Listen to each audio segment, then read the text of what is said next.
Hey guys, welcome back to the Grow IT podcast. Alessandro Cutri here with our guest today, Mike Cottle.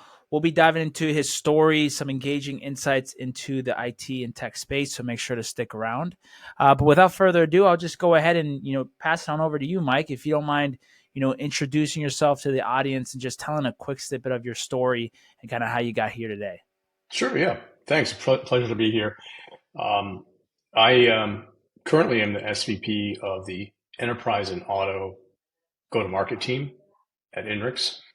INRIX has been around for about 20 years, providing data and analytics tools to the automotive industry, financial sector, logistics companies, and public sector organizations that are looking to improve their operations, improve insights into financial performance, or provide tools and solutions for analyzing traffic flow and how to improve traffic conditions in cities.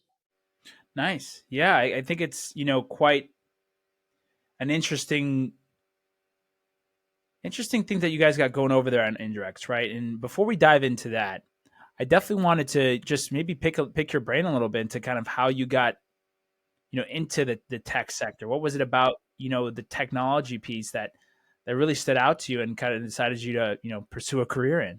Yeah. So I had a penchant for math and very early on in my education, got a math degree.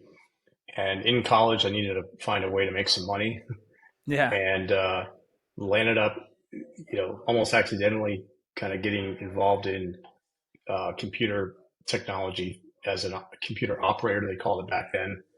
And then in, basically at night, just watching machines run programs and then picking up programming for those computers kind of while I was waiting for jobs to finish and printouts to print and started coding in the business world.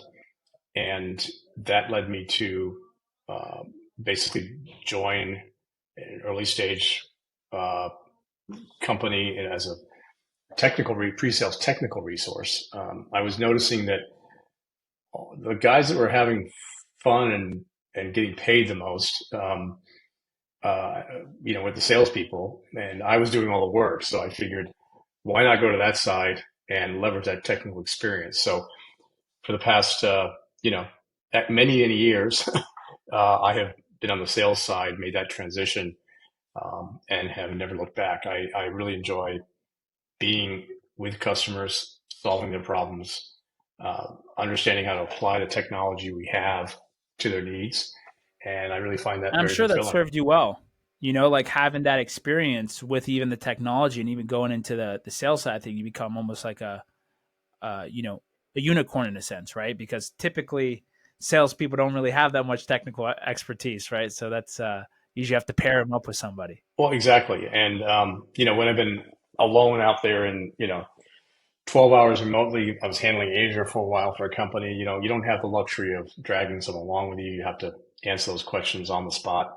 And so that technical background certainly has helped in shepherding customers through the process.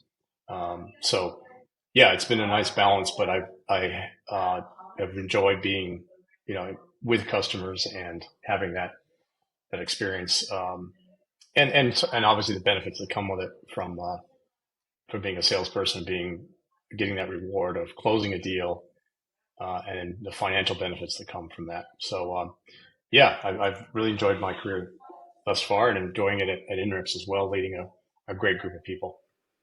Yeah. So, obviously you've been in technology for a while now, right? You've kind of seen, the ebbs and the flows and kind of, I'm sure certain trends have kind of come and gone, right? But what would you say are kind of some of the trends that you're noticing right now within the market in terms of what's really the winds, where are the winds really blowing?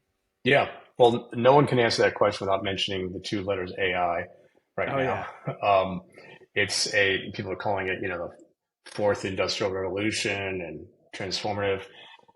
It's kind of interesting because in some respects it's a uh, evolution versus a revolution in some respects. AI or machine learning technology has been around for some time. I think what's now becoming apparent is that the computing technology is available to enable the development of these models, and uh, people are beginning to see where some of the benefits can be leveraged, particularly outside the consumer environment. Just answering questions or helping you write your essays in high school, but in solving some very interesting problems. So I'll give you an example. We have applied AI technology at INRIX to traversing our huge data lake that we have over many years of collecting trip information, traffic information, incidents, etc., to give insights into what's happening on the roads, so that someone can ask a natural language kind of question and say, why is there an accident here? Why is there a slowdown? And then what can be done to to resolve it or avoid it? So that is some of the, as an enterprise application of the technology of generative AI technology that's just now being kind of enabled. So that's certainly one of the biggest trends we see um, in the industry, of course, is the application of AI. Yeah, obviously, right. It's hard to ignore it, right? It's definitely making some headwinds and disrupting certain industries, right? And as it continues to get more and more advanced, we'll kind of continue to see exactly what it is that all the capabilities are, right? Yep, Um, absolutely. for first, wanted to segue a little bit, and just for the audience, obviously, you may be hearing about INREX for the first time, and kind of this is their first introduction to you guys. Why don't you go ahead and kind of just quickly kind of explain, maybe a little bit about you guys and kind of just your value proposition as Sure. an organization. Yeah. So the inception of the company was really, one of our founder, Brian Missley, recognized that connected vehicles were becoming available 20 years ago, and companies like Ford and others were um, pioneering that initiative.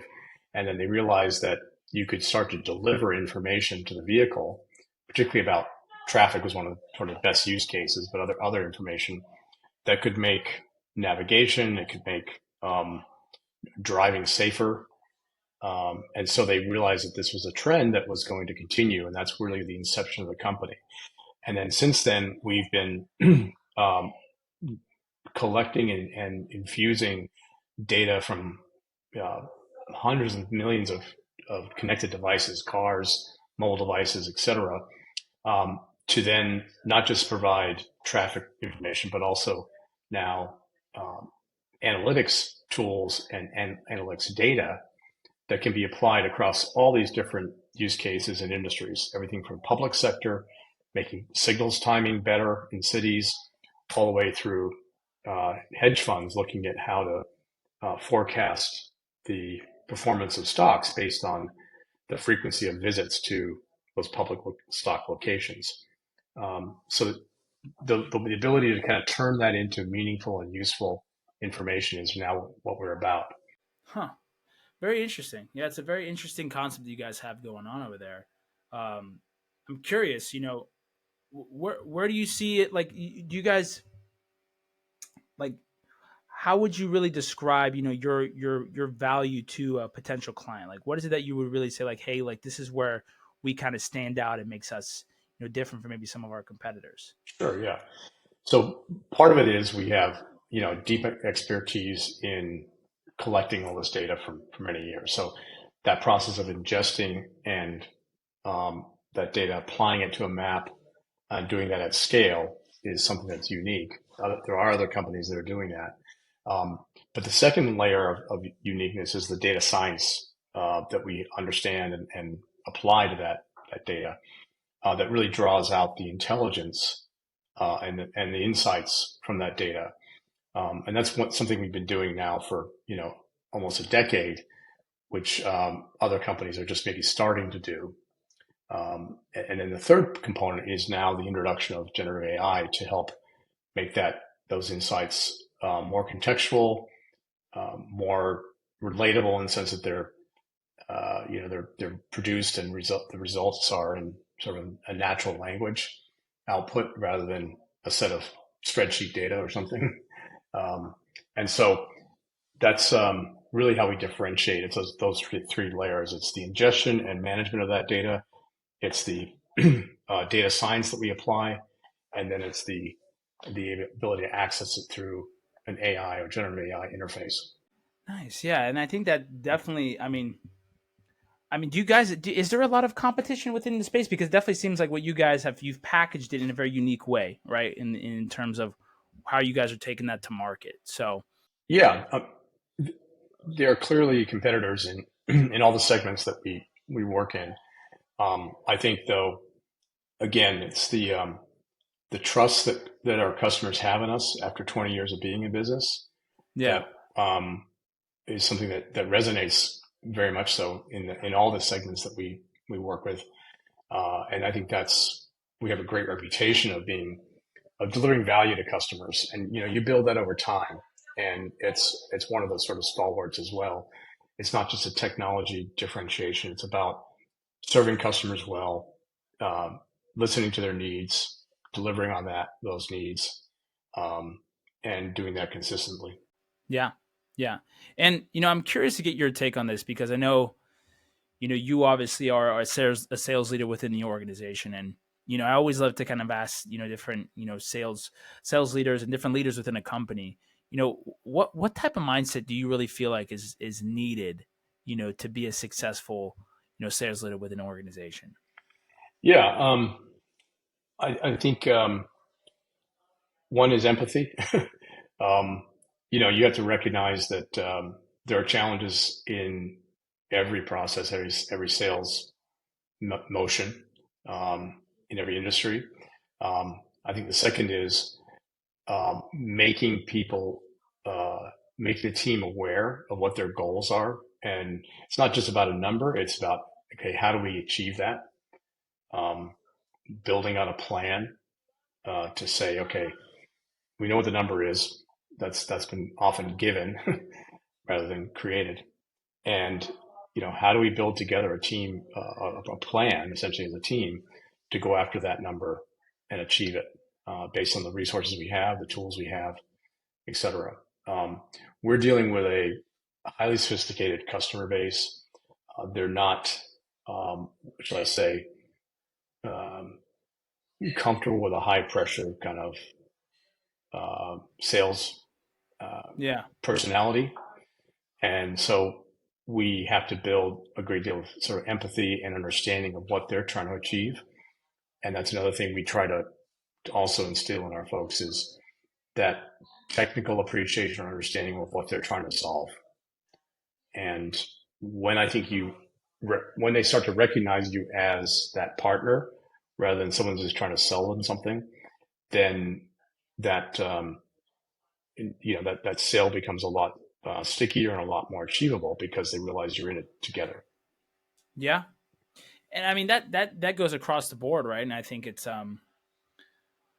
one of the things that you have to do as obviously as a salesperson is just understand that it's like, hey, you're in the game of helping people, right? And it's like you're in the game of providing value and being that trusted advisor that people can come to. And it's not you're just trying to make a buck off them, but you're genuinely trying to see how you can help them solve their challenges and potential issues and be that trusted advisor, right? Yeah, and sometimes that means actually walking away because you realize up front that it's not a good fit or what they're trying to do is outside the realm of what you can do. So it's being that transparency and honesty. I think that it's been a tenet of my uh, career, and I think it's worked well in terms of you know building the relationships over time that I've been able to go back to and work with those customers again. So I look for folks, particularly that have that same kind of mindset. Yeah, and that is exactly what I think is the type of mindset that's needed to even be successful, because I think people respect you more even when you can walk away from deals, right? When you can walk away, it's like, hey, like maybe this isn't the best fit, and you can be that person. And they'll come back too, right? That you'll see that a lot. Yeah, sometimes it's a matter of timing. Sometimes it's a matter of the company, the company's inability to meet it right now versus later down the road. So we've been working with the financial sector for a few years now, and we've had some fits and starts, but we've been honest with them about the capabilities, and we've walked away. Then we've come back and we've been successful with some of those customers. So yeah, and part of it is recognizing that and being transparent. What do you think the best piece of sales advice that you've gotten over your career is? So, but in some respects, I think part of it is anticipating the worst case, what could go wrong, which is somewhat of a paranoid kind of approach, but it's something that was taught to me fairly early on, is to think about what are the everyone often can have happy years. They want to take away a conversation from a conversation, all the good things, rather than analyze that at the end and say, what if this happens, or what if Yeah. something, and it's true. I sent out an email to my team a little while ago, um, because the summer has been kind of quiet to a certain respect. And I said, time can be a killer to a deal, and factors outside of your control. You may think you have covered all the angles, but even factors outside your control can affect a deal. It could be, if Powell doesn't lower interest rates, what is that going to mean to people maybe pulling back on investments or cutting budgets? Or so there's no time like the present to, um, to, to close a deal, move things forward, um, and not be complacent. Definitely. Time is the killer of all deals, right? That's what they say. And you are 100% spot on when it comes to even the B2B complex selling environment, right? Like there's so much that's also like, I always say like you have to try to, rig the deck as much as you can that and put in the cards in your favor. But at the end of the day, right? Like there's just so much that's out of your control too. It's not like you're selling, simple products, like a $500 product or $1,000 product. You're selling typically Hundreds of multiple thousands. thousands of Yeah. hundreds of Yeah. thousands of dollars. You're having to involve multiple decision makers. It's not just one person. There's a board signing off on this deal. So there's a lot of things that are obviously out of your control as a salesperson. But I think as long as you focus on doing all the right things, you focus on doing the things that you can control. That's ultimately what's going to get you the best results that you can. Right? Exactly. Yeah. Yeah.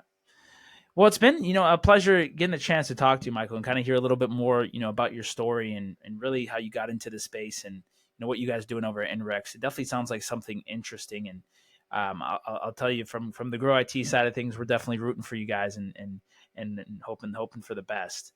I always love to kind of end with more of a loaded question towards the end of our podcast, which is, if you maybe had to summarize, one of the two or most important things that you kind of learned throughout your career, and can be, even being in your early engineering position to now where you are today, what would you say that those little nuggets of wisdom have been?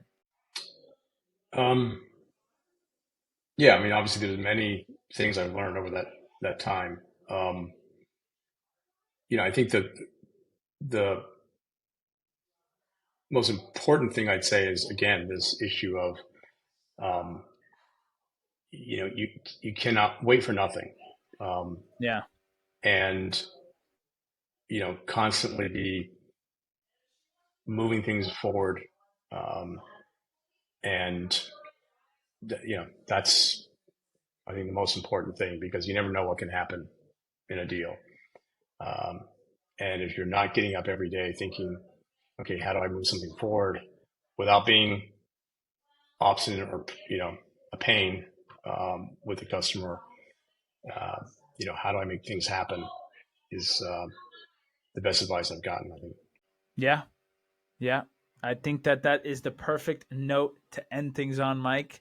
Uh, I appreciate you hopping on here, man, and sharing with us your story and what you guys are doing. If people are listening to this, they either want to reach out to you or someone from your team. What are the best ways to kind of go about that? Yeah, you can send me an email at michael.cottle@inrix.com, or, go to our website, check us out, inrix.com, and click on the more info link. But we look forward, if anyone's interested in the various solutions we can offer, happy to talk and see how we can help you. Awesome. Well, I'll make sure to include that in the description, Michael. Thanks again for hopping on. If you guys did make it all the way to the end, make sure to like, comment, and subscribe for more content, and go check out Mike and what they're doing over there at INRIX. It's been a pleasure, Mike. Thanks so much for coming. We hope you guys have a great rest of your day. Take it easy, and ciao, ciao. Thanks so much, Alessandro.